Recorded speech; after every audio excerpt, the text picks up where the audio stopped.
Bismillahirrahmanirrahim. Assalamualaikum warahmatullahi wabarakatuh. Alhamdulillah wassalatu wassalamu ala Rasulillah wa ala alihi wa sahbihi wa mawalah, amma ba'd. Kaifa halukum? Bi khairin walhamdulillah. Ayuhat tulab, hari ini kita akan mendengar kisah kejadian yang ada pada bulan Ramadan. Kejadian-kejadian di bulan Ramadan itu sangat banyak. Salah satunya adalah peristiwa Fathu Makkah.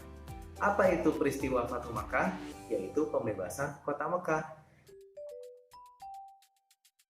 Karena pada zaman dulu ketika Rasulullah sudah berhijrah ke Madinah, kota Mekah masih dikuasai oleh orang-orang kafir. Di situ orang-orang kafir menyembah berhala, membuat patung-patung berhala, diletakkan di sekitar Ka'bah, juga di dalam Ka'bahnya, bahkan totalnya sampai 300-an. Nah, disinilah Rasulullah beserta para kaum muslimin yang jumlahnya sudah puluhan ribu ingin membebaskan kota Mekah supaya kota Mekah itu menjadi kota Islami, kotanya orang Islam. Nah, bagaimana video selengkapnya? Yuk sama-sama kita saksikan video berikut ini.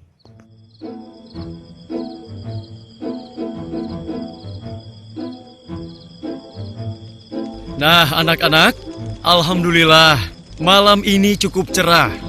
Sebelum kalian tidur, Bapak ingin menceritakan sebagian dari sejarah Nabi Muhammad SAW, yaitu Fathu Mekah. Kalian mau? Hah? Fathu Mekah? Fathu Mekah itu apa sih, Pak? Iya, Bapak akan menceritakannya. Tapi sebelumnya, kalian mau dengar tidak? Ya mau dong, Pak. Itu kan bermanfaat buat kita. Ya kan, teman-teman? Setuju! Janji tidak ada yang tertidur ya? Iya, Pak. Kamu, Dodo, bagaimana? Iya, Pak Guru. Janji. Dok, awas kalau kamu tertidur ya. Wait, galak bener Bang Amir. Sabar aja lagi. Dasar. Ya sudah, begini saja. Yang mengantuk nanti harus segera cuci muka dan push up 3 kali. Setuju? Setuju. Hah, push up 3 kali. Kenapa, Dok? Nggak kuat. Jangan sembarangan ya. Jangankan 3 kali, 30 kali Dodo layanin. Belagu kamu, Dok. Dodo gitu loh. Bagaimana kamu, Do? Setuju, Pak.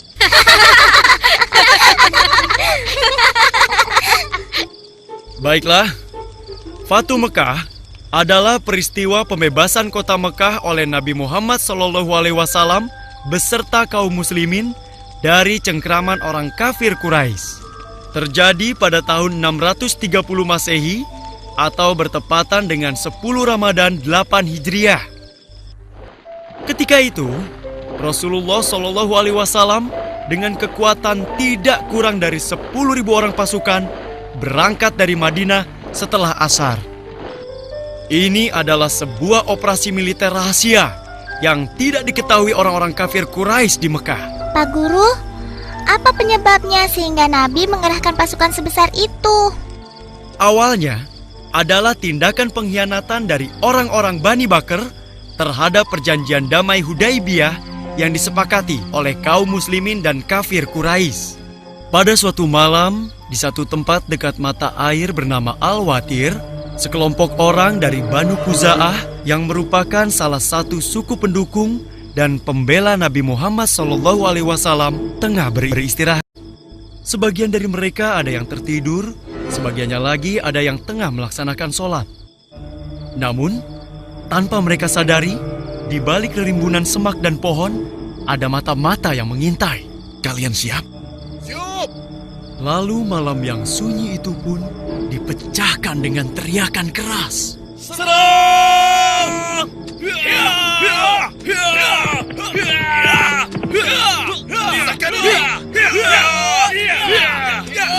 Darah pun tertumpah kemana-mana.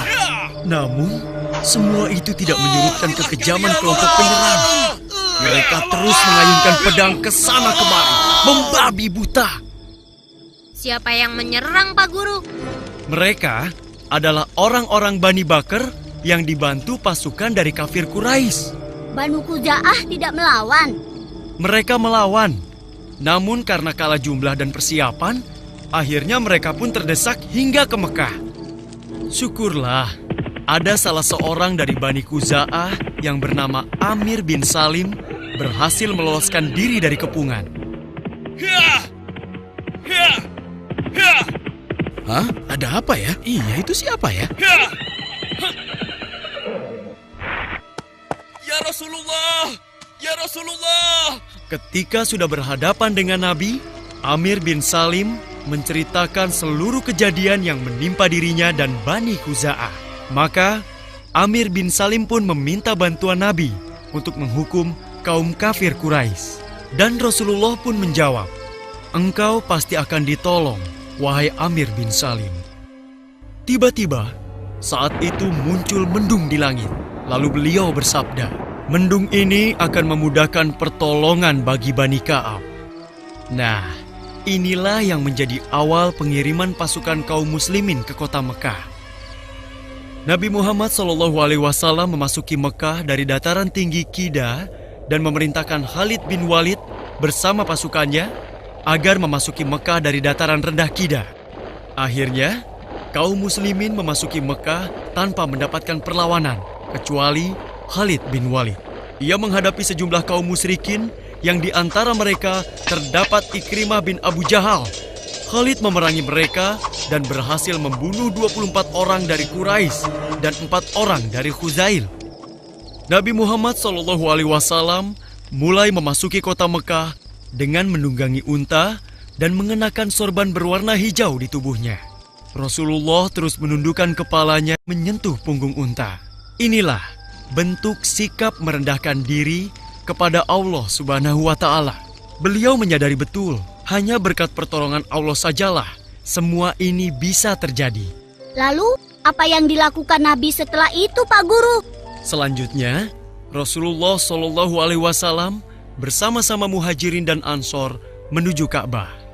Di sana, beliau menghampiri Hajar Aswad dan menciumnya. Setelah itu bertawaf mengelilingi Ka'bah. Ketika itu, di sekitar Ka'bah terdapat 360 berhala. Kemudian, Rasulullah SAW dengan menggunakan tongkatnya menghancurkan berhala itu satu persatu. Subhanallah, setelah 8 tahun terusir, akhirnya Rasulullah dan kaum muslimin kembali ke kota Mekah dengan kemenangan yang gemilang. Kemenangan yang diraih dengan damai. Kemenangan yang tidak diikuti rasa sombong dan keangkuhan, tapi penuh rasa syukur dan kerendahan hati pada Allah. Kemenangan yang membawa ketenangan dan ketentraman. Kemenangan, apa ya? Wah, susah deh kalau dapat giliran yang terakhir.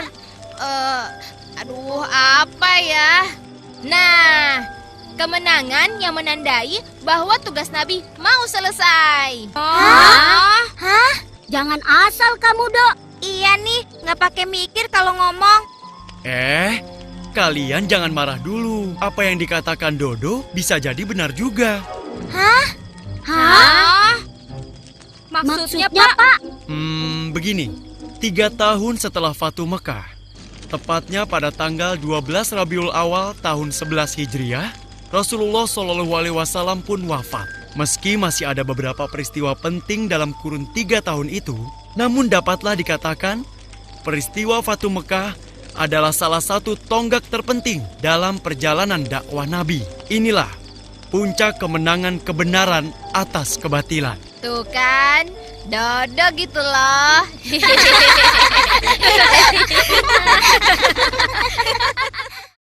Nah, jadi gitu cerita tentang pembebasan kota Mekah. Bagaimana? Seru kan? Nah, makanya sampai sekarang ini kota Mekah tetap menjadi kota yang khusus ditinggali oleh orang Muslim. Jadi anak-anak, di pertemuan terakhir ini Ustaz mengingatkan kepada kalian semua, ya jangan meninggalkan amalan-amalan wajib, juga amalan-amalan sunnahnya, juga juga amalan-amalan harian, ya, puasanya selalu dikerjakan, sholat, lalu bertilawah, menghafal, memurojaah hafalan. Jangan lupa juga menyayangi orang tua, menyayangi saudara, dan jangan lupa mengisi agenda harian yang ada di aplikasi STIT Al-Fatihah. Ya, terima kasih. Sekian, wassalamualaikum warahmatullahi wabarakatuh.